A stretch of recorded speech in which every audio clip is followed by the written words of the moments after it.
Hello, my quilting friends. Leah Day here with episode 40 of the podcast. And today I want to talk about the new year.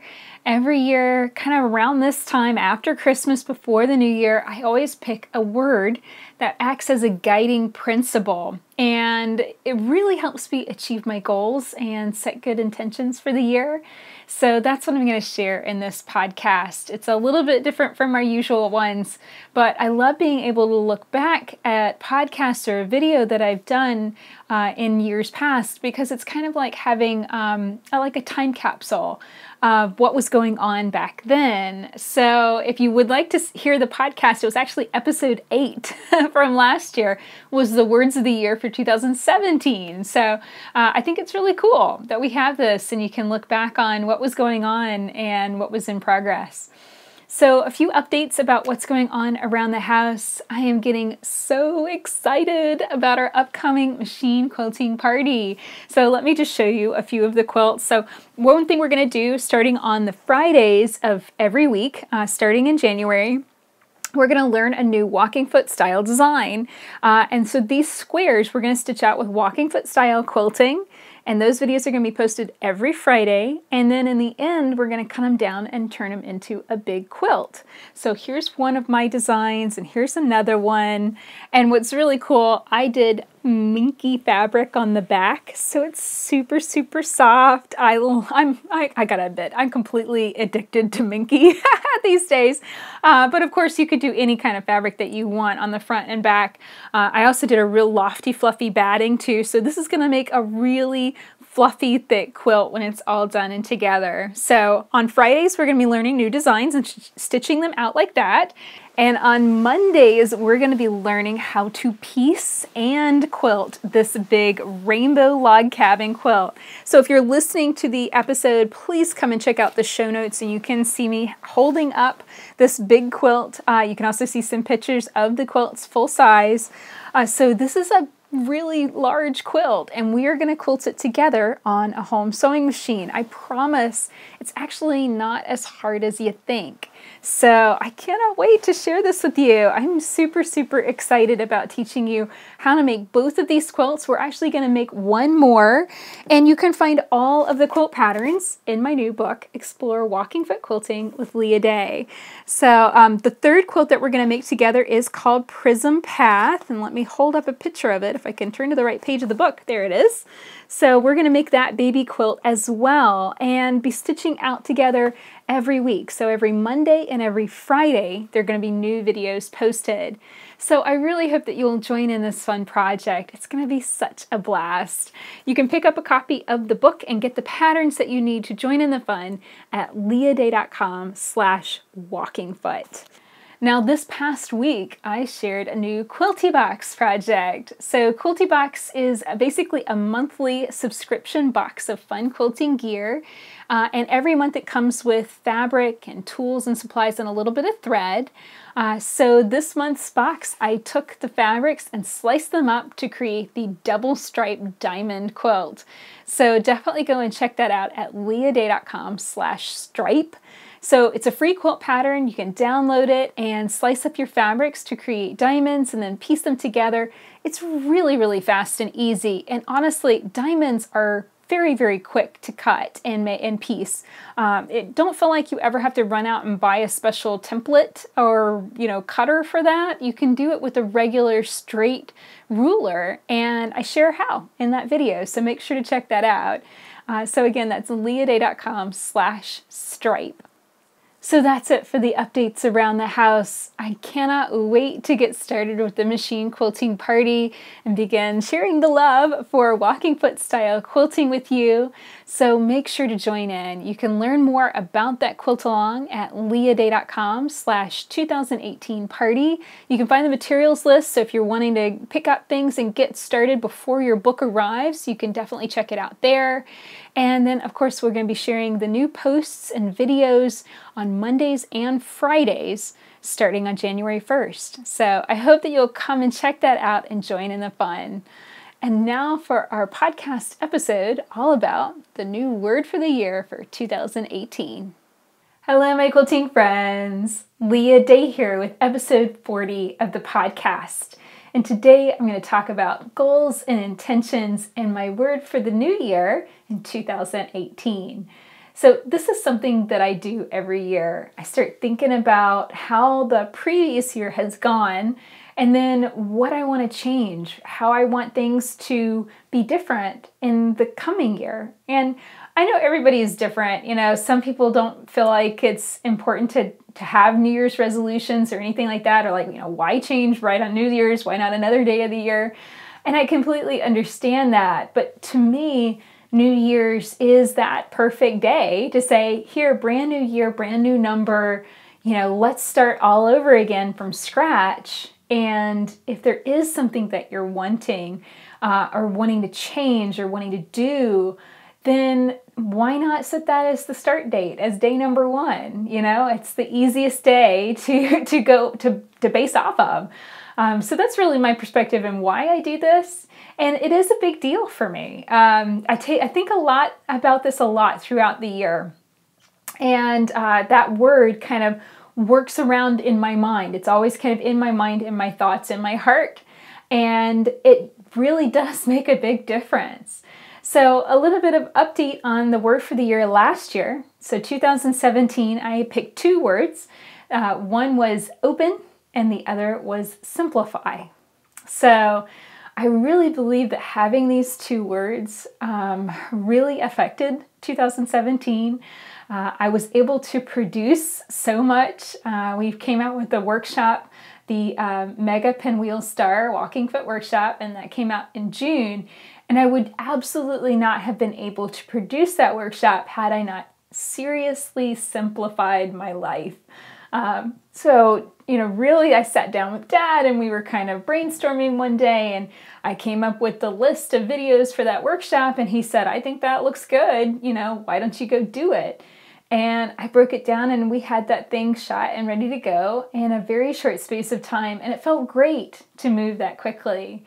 And then the same thing ended up happening for my new book, for Explore Walking Foot Quilting with Leah Day. I was trying to figure out the quilt along, quite honestly, that I was trying to pick out and figure out what we were going to do for the 2018 quilt along. And I kept thinking of all these different ideas and trying out all these different ideas. And finally Dad said, well, why don't you just go back to that book you've been working on for months?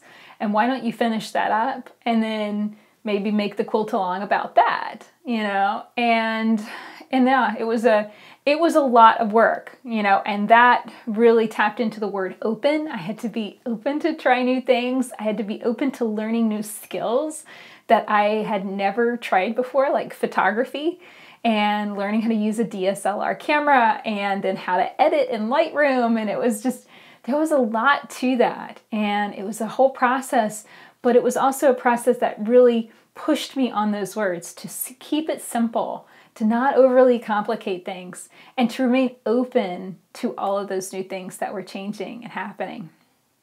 About halfway through 2017, a new word started kind of pulsing through my life, and mostly because I was starting to get afraid and deal with some self-confidence issues, just feeling like it wasn't good enough, you know, feeling like, you know, here I'm investing all of this time and all this energy, and then what if it's a dog? You know, what if no one likes walking foot quilting? You know, I mean, it is a lot of work and effort to put into a project, a single project, and then not know what's going to happen in the end, right?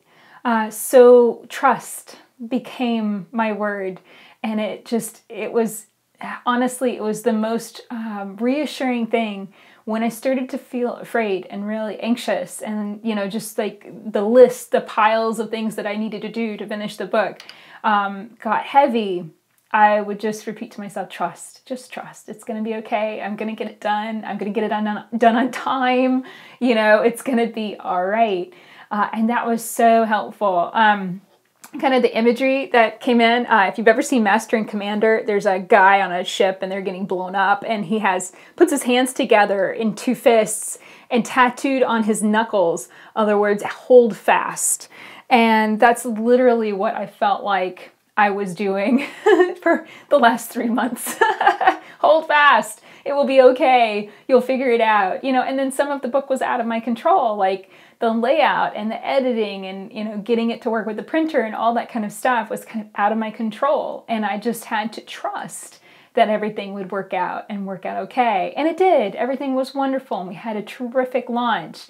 And I can't wait to write more books because I really am addicted to writing. I love it. I love writing. I love everything about it. And still tapping into that word trust quite a bit as I work on my fiction novel.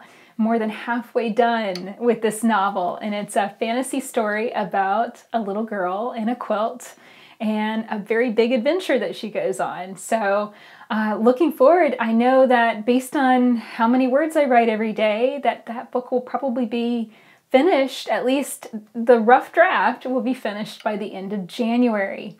And that feels amazing. I have been going through a lot of stuff.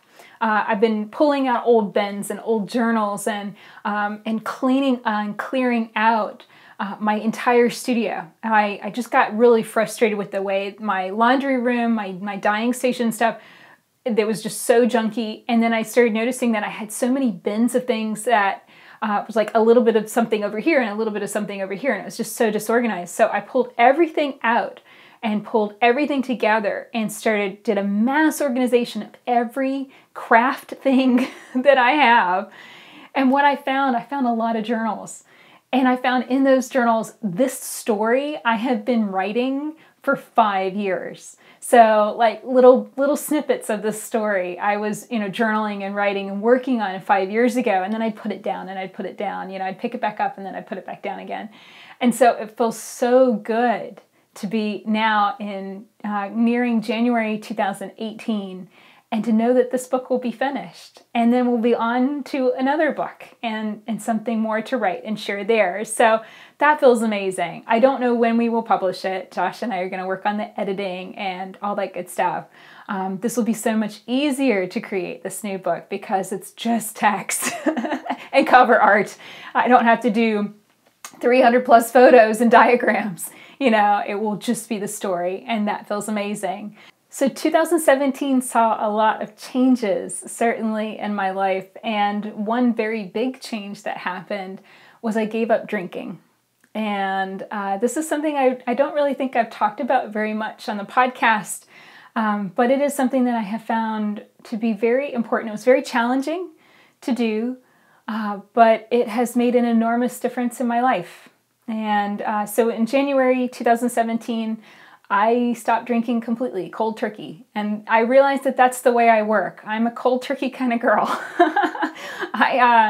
I don't go down to just, a little bit of something, here or there. If I'm going to quit something, I'm going to quit it completely. And so I quit drinking. And only after quitting did I realize just how pervasive of a habit it had become. Have a drink while I'm cooking dinner. Have a drink with dinner, have a drink after dinner. It was just kind of the thing that was always there, and I was always drinking. But it became a problem when I noticed that in the evening I was just so tired. And when I get tired, I get short-tempered. And that's not who I wanted to be, and that's not how I wanted to feel. And it took about 6 months of journaling through 2016 for me to really realize that. And then 2017 to be open to making that change. And then, it was tough because I had all those habits built in, and then it felt weird. Like, okay, I'm in a restaurant. It feels awkward to not be drinking now. If it feels just strange to not order a drink. Josh is drinking. Why am I not doing that? And it's called a trigger. The trigger was there. That's what I was in the habit or in the routine of doing. So it took a lot of effort to stop that. And the first thing I did was replace it. I replaced, drinking a scotch on the rocks, which was my favorite drink, with ginger ale, which is not the same thing at all, but I drink a spicy ginger ale, Red Rock ginger ale, that is kind of so spicy and fizzy that it will like burn the back of your throat. I don't know why, but that seemed to work for me. I also started drinking coffee, and that works really well too. So when I'm feeling like I would really like a scotch, then I go make myself a really nice coffee, and it's sweet and creamy and delicious, and that, you know, gives me a little buzz because it's caffeine, and that works, you know. So I had to learn how to replace that. And then I also had to accept just how pervasive it had come in my life, you know, just how many habits I had built with a drink in my hand. And that was hard.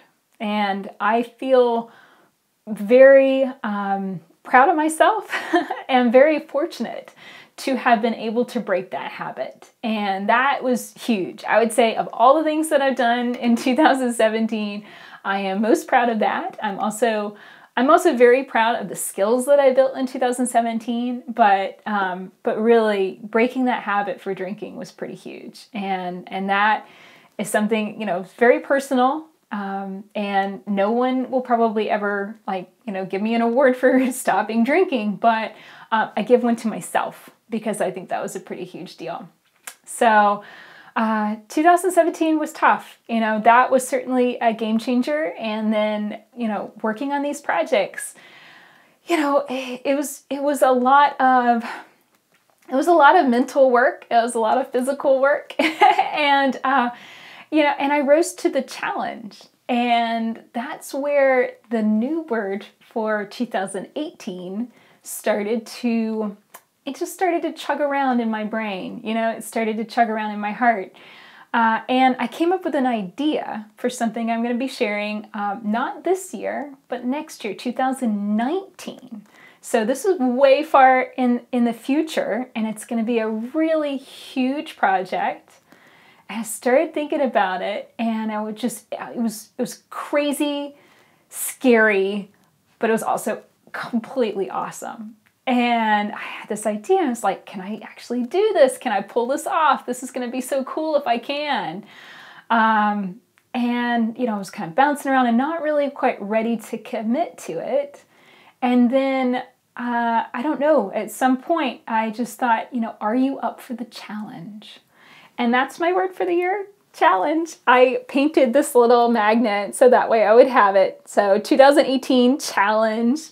And it's going to be a challenge to take on this new project. It is going to take a full year and a half to produce what I'm making, and it's going to remain a secret. I'm going to do good on this. It's going to remain a secret for at least a year and a half.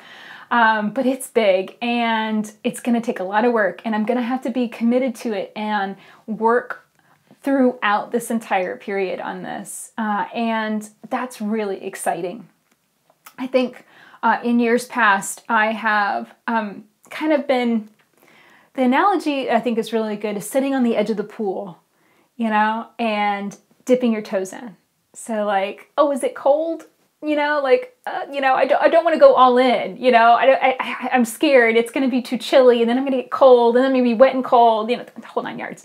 I don't like jumping into a cold, you know, pool of water. So that's really the analogy.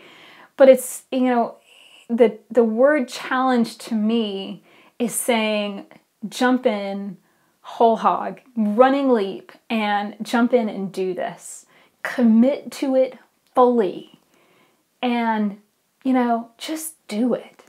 And that is really working for me. And also, it's also, you know, to me, the word challenge also comes hand in hand with trust. So you're challenging yourself to do something amazing. Trust that it's going to work out. Trust that it's going to pay off.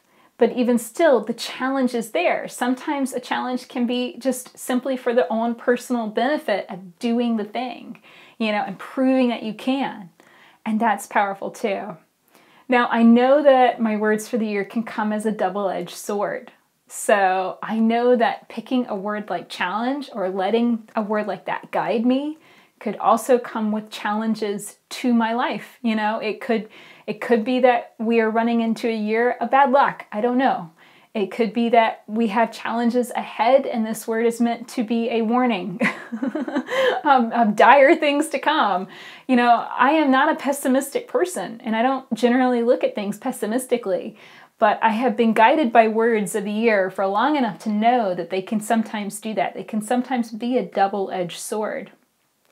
And I think part of accepting that word is accepting the challenge and saying, I'm ready for it no matter what. You know, whatever you got for me, dish it out. I'm ready to go. And let's see what happens next. So I am obviously extremely excited about 2018. I am roaring ready to go on this machine quilting party and wanting to teach you so much about walking foot style quilting. I can't wait to get going on that on January 1st. I also have some fun projects I'll be collaborating with some friends that will be later in the year. And one other goal I have is to create a quilt pattern with a goddess quilt and share it in some sort of quilt along. So that's on the block too. So it's a tall order. That is a lot of stuff to share. It's a lot of stuff to do, but I'm up for the challenge and I cannot wait to see what this year brings. So I'm thrilled to be sharing all of this with you. I'm thrilled to be living this creative life with my family. It's not all ducks and roses all the time. There are struggles involved. But I feel so extremely thankful for the life that we've been able to build together, and I can't wait to see what comes next. So I hope that you've enjoyed this podcast and enjoyed learning a little bit more about the coming year and what's in the planning for 2018 and 2019. I'd love to hear what your word of the year is going to be if you pick one. So please share it with me. You can tag me on Instagram at Leah Day Quilting and make sure to use the hashtag #HelloMyQuiltingFriends so it's easy to find too. And don't forget, you can find all the podcast episodes we've shared so far, including podcast episode number 8, which was our word for the year last year. So definitely go and check that out at leahday.com/podcast. Until next time, let's go quilt.